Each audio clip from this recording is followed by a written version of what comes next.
Welcome back to part 2 in our Android development course. In this video, I'm going to show you how to make a new project and then give you a quick preview and tour of the Android Studio layout. So if you haven't already, go ahead and open up Android Studio and then come in here, click New Project. And in here, you'll see a whole bunch of different templates that you can pick from. And these are essentially templates that are going to have a lot of boilerplate code in them. So standard generic code that then you can build on top of. And we'll be using some of these templates later in the course, but for now we don't need to. Go ahead and just select empty activity. And also I should mention on the left over here, you have your different categories of Android apps that you can make. So you have your phone and tablet, which is where we'll be spending most of our time. But also you have your wearable OSs. So this is going to be like for your watches, and then Android TV activities, as well as automotive. But go back up to phone and tablet and do empty activity, next. And then in here, you have, this is your new activity window, your new project window, and you're going to give it a name. So this is whatever you want to name your project. For now, we'll just name it example project. And then down here, this package name is going to be, typically this is going to be your company's URL in reverse, and then it's going to have it as a postfix, it's going to have whatever your project name is. So skyfish.dev happens to be my company's URL, so I'm going to leave it at that, but I think that's going to default to you to com.example. But you can really set that to whatever you want. You don't actually have to own the URL for the package name that you're using, but you can definitely use com.example, which I believe is the standard one. It's the default one that it should come with. But I'm going to leave it at that. And then down here is where you want to set the save location of your project. I'm going to go ahead and just leave it in that Android Studio projects directory that's under my user folder. And then you have the option of either doing a Kotlin file or a Kotlin project or a Java project. We're going to only be doing Kotlin in this course, but if you're working on a legacy project or an existing project, you may see a lot of Java code as well. And you can mix both Java and Kotlin within the same project. But for now, we're just going to stick with Kotlin. And then for your minimum SDK, that's going to be your minimum Android level that you want your app to be able to run on. So if, for example, I set it to SDK 32, you'll see it's going to give me a % down here and saying, hey, your device or your application, your project that you're making is only going to run on 5.2% of all devices. Whereas if I go back here to say maybe Android 19, API 19 KitKat, well, now it's going to run on 100% of devices because nothing older than KitKat is still supported. So you might ask, well, why wouldn't I want to just pick the one that runs on 100% of the devices? Well, the answer is if you do that, that'll be fine, but you're going to miss out on a lot of the new functionality and the new libraries that have come with the updates. So I'm going to go ahead and just leave this at API 32 and then hit finish on that. And it'll take a minute to build your project, and as it's doing that, you'll have this window pop up telling you what's new in Android Studio Electric Eel. You're welcome to read through that, and maybe you'll learn something along the way while you're waiting for your project to load. I'm just going to get rid of that. Okay, now that our project has loaded, the first thing to notice is over here on the left, you have your project window. If you click on project, and you have all of these different options for how you can display it. So if you click on project, for example, this is going to show you exactly how your project will be saved in Windows Explorer. But we don't necessarily want that. We typically are going to leave this on Android, and that'll show you basically all of the relevant information to Android Studio.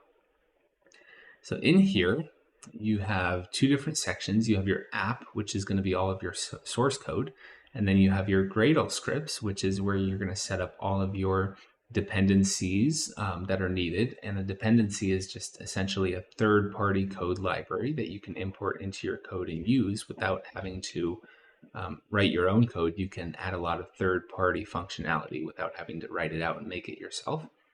And in here, there's a couple files that will change fairly often, and then one that will change maybe every once in a while. But the ones that will change in almost every project, you have these two build.gradle files. So the first one is a build.gradle, and you see in parentheses over here, it says project, example project.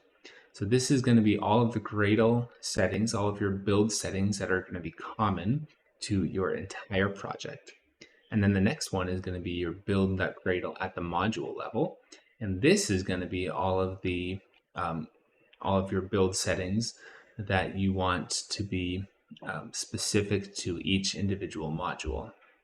So if we added another module to this project, what you would have is you would still have one single project file, and then you would have multiple module build.gradle files.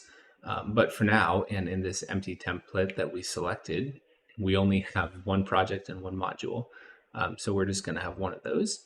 And then every once in a while, we'll also have to change this settings.gradle file as well. But that one's much less common. Really, the two that we're going to care about quite often are these two up top here. And then if you look up in the app folder, this is going to be all of your source code. So starting from the top, the manifest file is just going to be an XML file that defines a lot of your project settings and variables in there. So this is going to tell you, hey, this .main activity, which is a code file that was generated that we'll see in a minute, is going to be our starting point for our application. And then it's going to tell you what theme you want to use. Here's our target API version is 31. And then this is just basically, it contains a bunch of settings for your file saved in, or for your project saved in an XML file. Now, then you have your Java folder, and don't be confused here because it says Java, but really it's just Kotlin. Java is where your code goes, and we selected Kotlin. So if you look within Java dev SkyFish, or if you did the other package name, it'll be com example and then example project. So this is going to follow your package name here. And then if you look under your example project, you have this main activity. And if you open that, you can see that is in fact main activity.kt, which stands for Kotlin. So that is a Kotlin file, not a Java file, even though it shows up within the Java folder. But this is going to be where we put all of our source code. And then down below that, you have these two other devs, which is you have your dev Android test and then your dev test.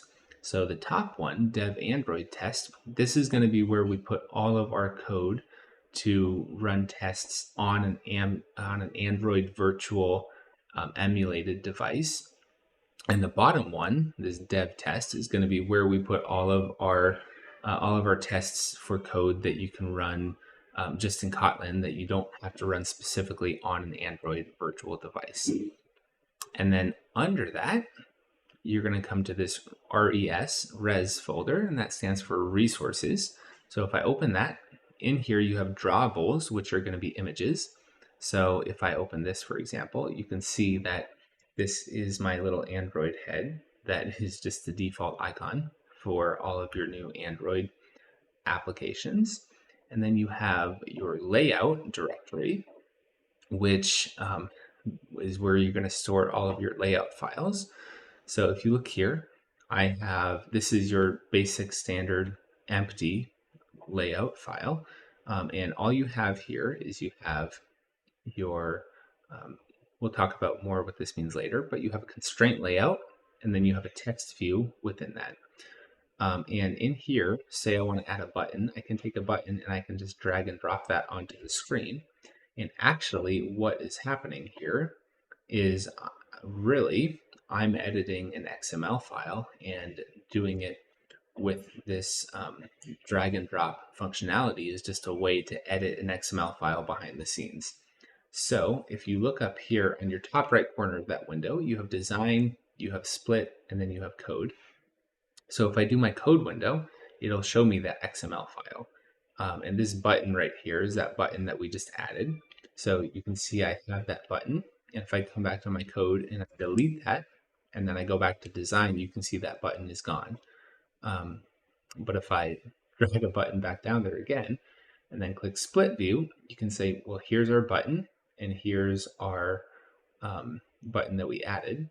And again, if I delete that, it's gone. So really, by editing this file, what you're actually doing is editing the underlying XML file behind it. And this is just a nice graphical way to drag and drop items onto this. And I should also mention here, the XML layouts is kind of there's still a lot of projects and apps that are using it, but it's getting a little dated because about a year ago, Android came out with something called Jetpack Compose, which is a way to write, essentially to write your user interface in Kotlin code itself rather than using the XML. And a lot of people and a lot of applications are shifting to that instead because it makes a lot of things easier. But we're going to start with XML code just because it's good to know that just for, well, one, it's a lot simpler for beginners, I think. And then two, if you run into any legacy projects or old code, it'll be helpful to be at least familiar with XML. And then later in the course, we'll get on into Jetpack Compose. But that's not the point of this video, so we'll worry about that later.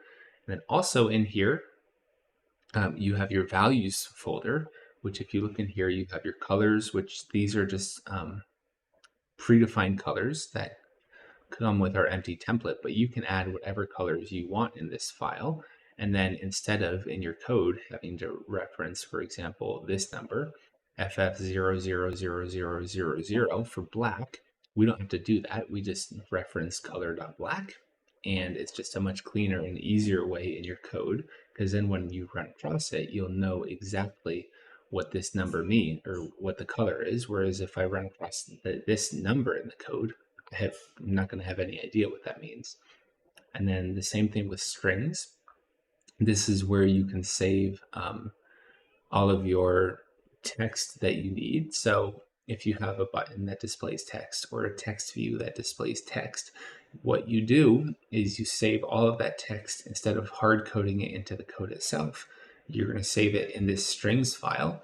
And then someday, if you need to go and translate your app into a different language, what you can do is translate only this one string file, and then that's the only file that you need to change, and you can translate your app very easily rather than going through all of your code and changing text within all of the different code files. It's much easier to do that just in one location.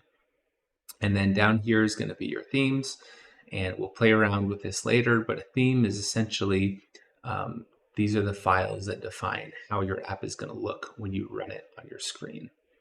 And then up top here, you have your menu bar, which is fairly standard: file, edit, view. Like a lot of these are going to look fairly familiar for you.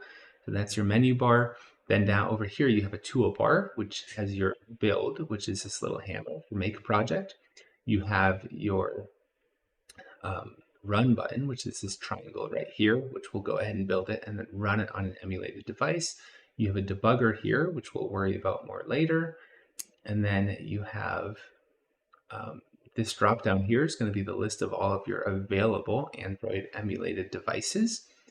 And speaking of emulated devices, if you come over to your device manager here, this will give you a list of all of your virtual devices and then all of your physical devices as well. But we'll talk a little bit more about virtual devices and emulated devices, as well as physical devices in the next video. And then just a few more things to mention. You have one, this is your main code editor window. So that's where all of the files we've been opening have been showing up. And you have, it's pretty easy. You have your gutter with the line numbers over here. And then as well as the code that goes in here. So if we bring up our main activity again, you can see all the code goes in here. And down below, I'll just mention a few more things here. We have our build window. So here, if I click my build button, you'll see it's going to display all the logs of what the project is doing and what the compiler is doing as your project is being built. Then you have your logcat, which is going to be where you see all of the logs as your application is running. And then you have your app inspector, which can be helpful for looking at databases while your app is running, as well as a few other things. You have a terminal where you can actually enter, essentially you can enter PowerShell commands in here and without having to bring up a separate PowerShell window. And then the only other thing that we'll mention right now is you have your layout inspector down here as well. And we'll worry about that when we get to it. But just for now, just know where all of these different buttons are. And hopefully this gives you a general overview of what Android Studio looks like. And in the next video, we'll go ahead and talk about creating new virtual devices and emulated devices for you to go ahead and run code and test it on. And that way you can test your code on a big variety of different devices without having to actually buy all of them physically. And then as well as that, we'll talk about how to install your code and your app and test it on physical devices too. So hopefully this was helpful, and we will see you in the next video.